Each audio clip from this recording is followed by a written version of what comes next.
Back in 1975, a young Canadian made his first feature-length movie. It was called Shivers. And well, it really scared the hell out of everybody. It was so dark, so perverse, that its artistic merit was even debated in Parliament. It was also the most profitable Canadian film up to that point. So now flash forward 35 years or so, and Cronenberg is still making movies that push boundaries. They explore darkness, and sometimes, yes, they make you squirm. But he didn't always have his heart set on film. He was actually headed toward a life in the sciences, just like his idol Isaac Asimov. But when he won a literary award in his freshman year at University of Toronto, David Cronenberg switched gears entirely. He started telling stories. And while his early films featured things that might repulse you, like violent parasites and exploding heads, nice. They're actually films about ideas. Films that delved deep into the psychology of complex characters. Tell me the truth. What are you?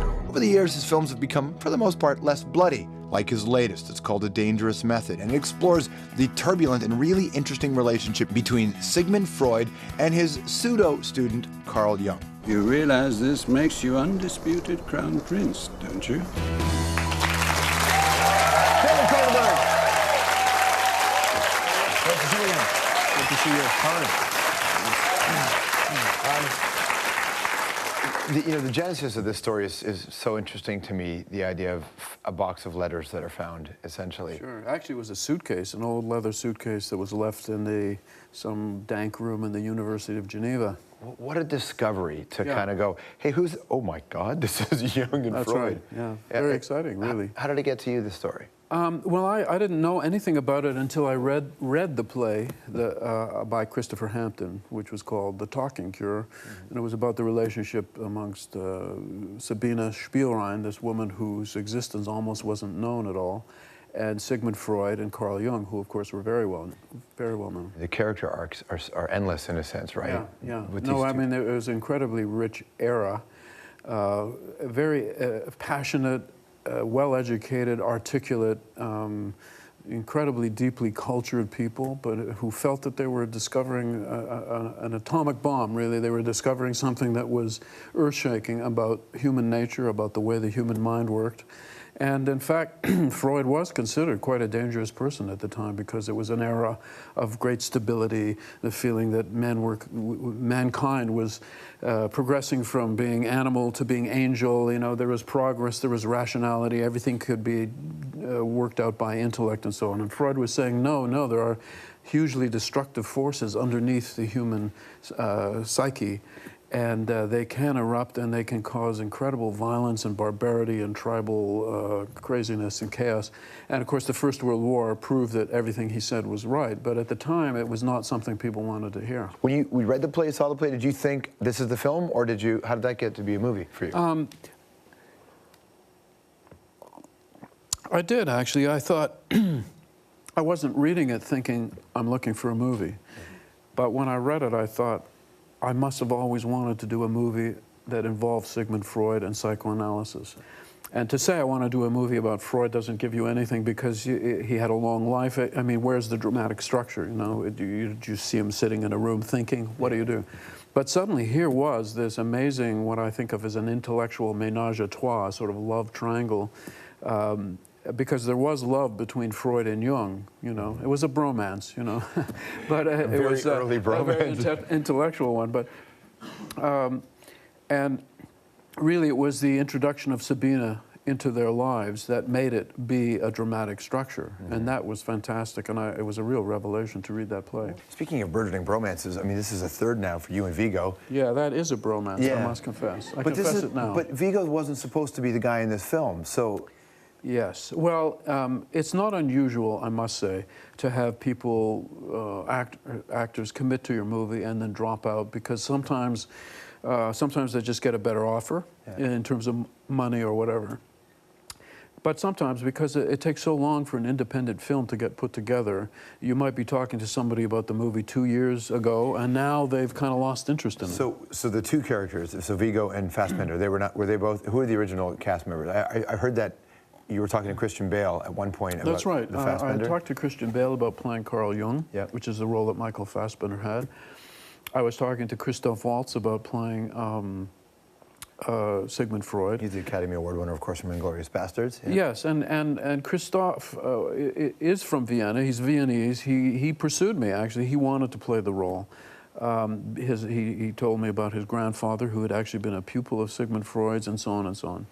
And so it was a bit of a shock when he dropped out, because he suddenly wanted to do Water for Elephants. How far into the... That was very close to when we were shooting. Now, Christian Bale, well, I like to say Christian Bale bailed and Christoph Waltz waltzed, you know. But somehow I think the waltz pissed you off waltz, more than the bail. Well, it did because we were closer to shooting, and the way independent films are financed, you know, Christoph is a big name in the German-speaking world once he won his Oscar for *Inglourious Basterds*, and a lot of the financing was built around him. Yeah. And so when he left, that really was quite a blow, and could have brought the movie down, I must say. And I phoned, well, actually emailed Viggo, and I said, you know, Viggo, think about Sigmund Freud. You know, let me send you this script. And I had initially approached Viggo about being in the movie, and he didn't really see himself playing that role. Once we started to, first of all, he knew he was helping us out, yeah, because we were in trouble.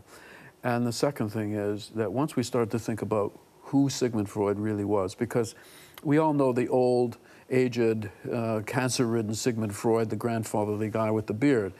But in the movie, he's 50, and he's at the height of his powers, and he's a leader of a very dynamic but sort of revolutionary psychoanalytic movement. And he was described in the literature of the times as being handsome, masculine, charismatic, seductive. And I'm thinking, that's Viggo, you know?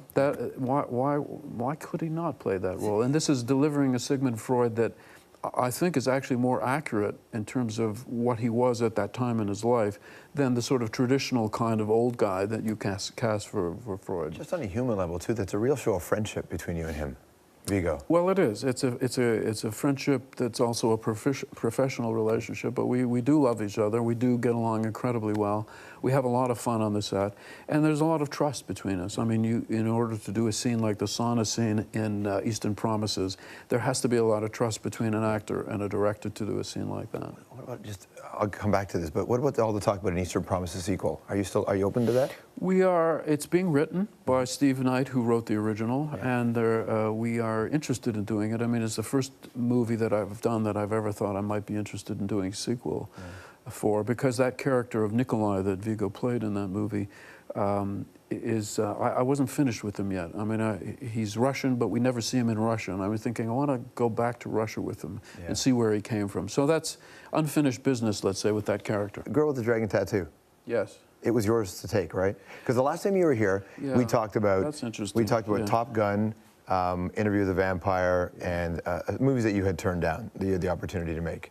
That's true. From what I read, Girl with the Dragon Tattoo was offered to you. Is that true? Well, it's hard to say. I mean, it was an open assignment. You know, it had not been... They wanted to do a remake of it. It was a Swedish film, a very successful Swedish film. And it was sort of, I think my agent sort of said, you know, are you interested in this? Because if you are, we'll pursue it. I think if David Fincher had expressed interest at the time, he would have gotten it instead of me anyway, because his track record in terms of, you know, box office is much greater than mine. So I don't think I would have gotten it over David Fincher. That's just the way it goes. But it was not something I wanted to do. I mean, it was such a recent movie that, as I say, was very successful all over the world, except in maybe North America. To do a remake of it, to me, would be very strange. Could you connect with the subject matter? Because it's, as you know, hugely popular. Yeah, it's hugely popular. It had a really weird tone to it. That was, I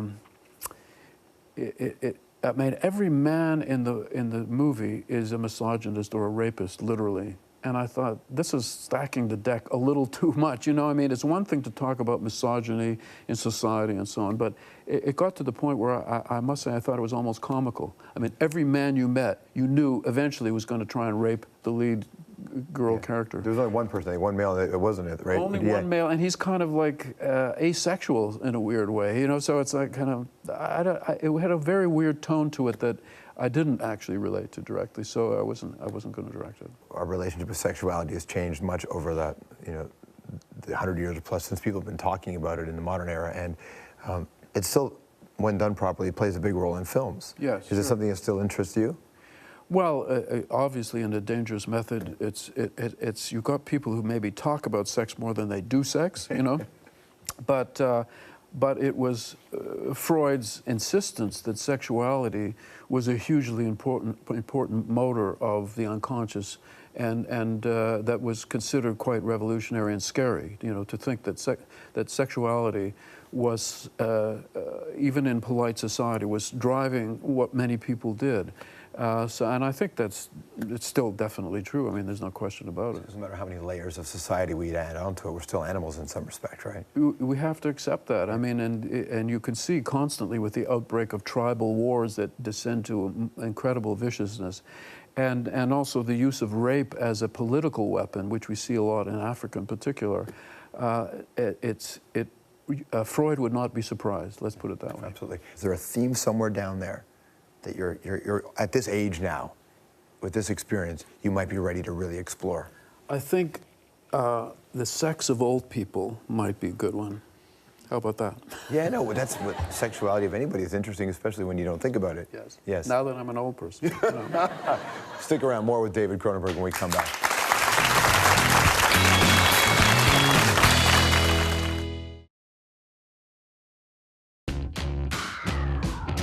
The reason that young people are more interested in horror films is because they haven't in their own lives experienced the kinds of things that you experience when you get older that really are the metaphorical equivalents of what you get in a horror film. I mean, the aging and the death of your parents, of your friends, associates committing suicide. There are a lot of bad things that happen to people as they get older. Back to David Cronenberg. That was some time ago. That was some time ago.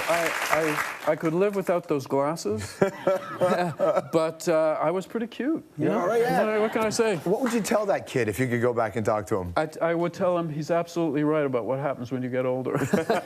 I'm here now. How does your atheism influence your work?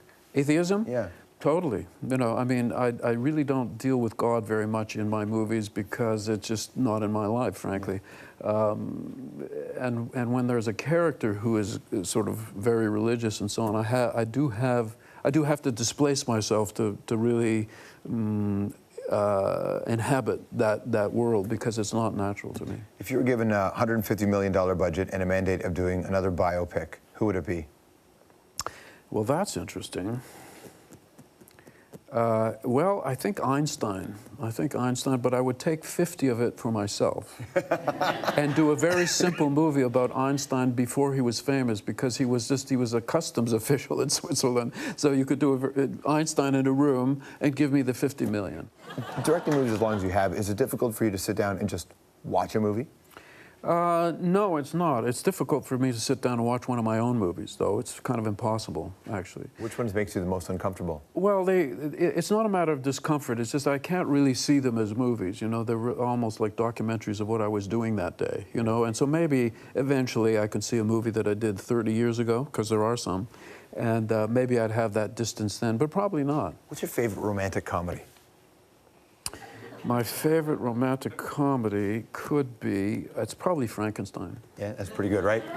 In a sense, it really is. Yes, it is. Young Frankenstein might be another way to start. Well, or The Bride of Frankenstein. How about that one? That's a great film. Yes. That's a truly great film. What's Yeah. the most common mistake that you see young directors making today? Storyboards. Not enough or too many? Well, I think that they rely on them too much. I mean, I think they feel that they should imagine the entire film before they actually even cast it or find the locations, and so they have these storyboards. It's sort of like looking at a comic book version of your movie. And I think that's very restrictive. I think it began with Hitchcock, who said, no, I've got the whole movie in my head, and nobody else is really contributing everything. I've just got it, and I just do it, you know. Yeah. He was lying about that, and I think, but it's taught now that you must do these very precise storyboards storyboard so you know exactly what shot you're going to do when you go on the set. And it's kind of a safety blanket for a young filmmaker, which I can understand. But what it means is you don't have the spontaneity. You can't let your actors really give you some things. I mean, why would you hire a brilliant actor and then tell him, stand over there, say the line exactly like this? You know, you want to see what is he going to bring you. Sure. So I think the storyboards are a problem. Thanks for coming in, man. Thank you. It's a pleasure. Thanks a lot. Film is called A Dangerous Method with David Cronenberg. We'll be right back.